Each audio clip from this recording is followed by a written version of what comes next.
I think Wuthering Waves might just solve one of the biggest problems every gacha game has. And no, I'm not talking about gacha rates. I'm talking about what many players call dead patches. Now, before anyone comes after me, hear me out. I've been playing gacha games since 2020, starting with Genshin Impact. Since then, I've tried a bunch of different gacha games, and while every game does things a little bit differently, they all seem to share one common pattern. A new region releases, we spend the next few patches experiencing its main story. Then, once the story is over, the game enters a few quieter patches before the next major region arrives. Now, I know there are probably good reason for this. Development takes time, teams need to prepare the next expansion, and those lighter patches help bridge the gap. But as a player,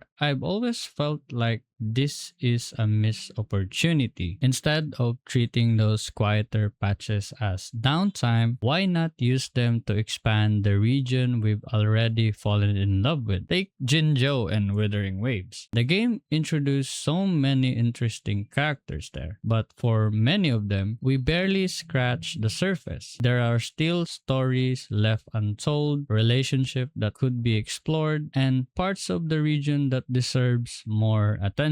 The world shouldn't stop evolving just because the main story is over. Then Wuthering Waves version 3.5 happened, and I immediately thought, wait, is this exactly the kind of direction I've been hoping to see? Now, to be clear, I'm not saying Kuro Games officially announced this as their long-term philosophy. This is just my interpretation. But seeing them continue expanding Huanglong instead of immediately jumping to a brand new nation made me really excited. I don't think revisiting older region replaces new regions. I think it improves the time between them. Imagine this. Version 2.0 introduces a brand new nation. Version 2.1 to 2.5 tells its main story. Then, instead of version 2.6 to 2.9 simply feeling like a waiting room for the next big region, those patches could revisit older region, develop existing characters, and continue stories that players already care about. Nothing is lost. Players still get excitement and exploring somewhere completely new. But now, the world also feels alive because older regions continue growing instead of being left behind. To me, that's the best of both worlds. And honestly, I hope more gacha games consider trying something like this. Of course, I'm sure there are development reasons why this isn't as simple as it sounds. Maybe it's more expensive, maybe it's harder to schedule, or maybe players naturally get more excited about brand new regions. I honestly don't know. If you know more about how live service games are developed, let me know down in the comments. I genuinely love to learn more. But if Wuthering Waves really is moving towards using some of its quieter patches to expanding existing regions, I think that's a direction worth getting excited about.